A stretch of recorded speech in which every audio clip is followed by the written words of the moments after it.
my name is Robin Prevey. I'm one of the dietitians at Green Mountain at Fox Run, which is a all-women's health and fitness retreat in Ludlow, Vermont. And one of the things that we're going to look at in this particular video is how to include more legumes in our regular intake. Legumes would fall under a category of foods I would personally call superfoods, so things like green leafy vegetables, fish, nuts and seeds, and legumes, which does include dried beans, lentils, and split peas, all have a lot of health benefits. And unlike a superfood like fish, legumes are something that you can actually work into a lot of different dishes, and you might not always know that they're in there. And so we're going to look at a few different ways that we could get legumes worked into some foods that we might commonly eat. The rationale behind trying to eat legumes a little bit more is that they do contain a lot of beneficial nutrients. So particularly quite a few minerals, potassium, iron, calcium.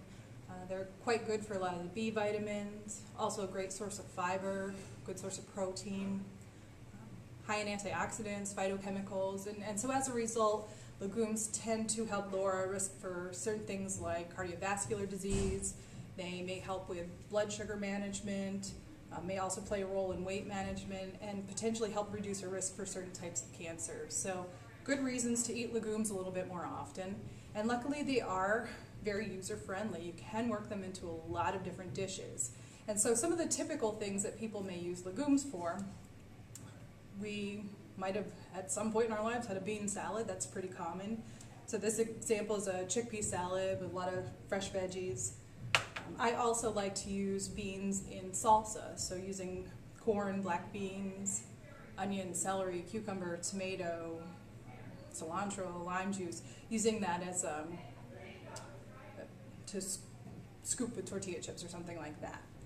And also we might work beans or legumes into pasta dishes. And so in this particular example, working something like chickpeas into a pretty popular dish like macaroni and cheese, which may be a good way to get legumes into our kids. Most of us have also had quite a few bean dips at some point, things like hummus or black bean dip, or maybe we've had refried beans worked into a quesadilla. But we can certainly do some things that are a little bit outside of the box with using legumes as well. And so one thing in particular that's been pretty popular here at Green Mountain is making chocolate hummus, which is kind of a spin-off on your traditional hummus with chickpeas and tahini and lemon. This is done with black beans, and as opposed to the tahini, we use almond butter. Instead of the lemon juice, we actually use a little bit of balsamic vinegar. And then just to sweeten it up some, we will use raisins for some sweetness. And so you spin that up in the food processor like you would when you're making regular hummus. And it's a great dip for things like fresh fruit. Also, another creative way to use beans is working them into baked goods.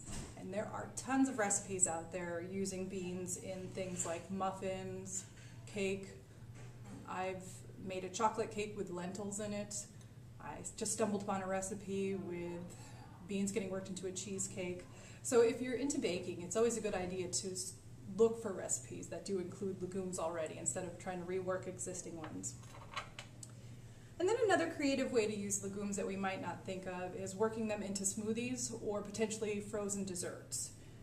This is a smoothie that I made using black beans, some frozen raspberries, a little bit of nut butter, banana, and then as a liquid I used a soy milk. And if you wanted to make that into a frozen dessert, you might start with all of those items frozen, the beans, the fruit frozen, and maybe back off on the amount of liquid that you're using, and then just spin that up in your food processor and create a dessert that's very similar in texture to something like ice cream. So those are some unique ways that we may play around with adding beans into our regular intake. And when it comes to having beans ready to work with, beans do take a decent amount of time to cook. So something like a dried bean, truly you should have started cooking it yesterday if you'd like to eat it today. And so the first step in the cooking process is to soak them overnight. And I actually like to soak dried beans a couple times. Soaking them once for a few hours, getting rid of that soaking water, soaking again with fresh water, getting rid of that before I cook them, and starting with a third round of fresh clean water. Usually makes them a little bit easier to digest. Lentils and split peas, which are also legumes, are pretty convenient because they don't require pre-soaking, so you can just cook them the day of. once you've got these things cooked, in terms of storing them, if I was going to store cooked beans or lentils in my fridge, I might keep them there for a few days. If they are frozen, which all of these freeze really well, they could hang out in the freezer for months. And if you're interested in pre-cooking beans in large quantities and freezing them, we do have another video posted in our YouTube channel that shows you how to batch cook foods, including beans, and get it into something that's manageable to work with. So hopefully that gives you a few ideas of ways that you could potentially work with beans. Also, if you're intrigued by the chocolate hummus recipe, we do have that posted on the Green Mountain at Fox Run blog. So we'll post a link at the bottom of this video for that as well.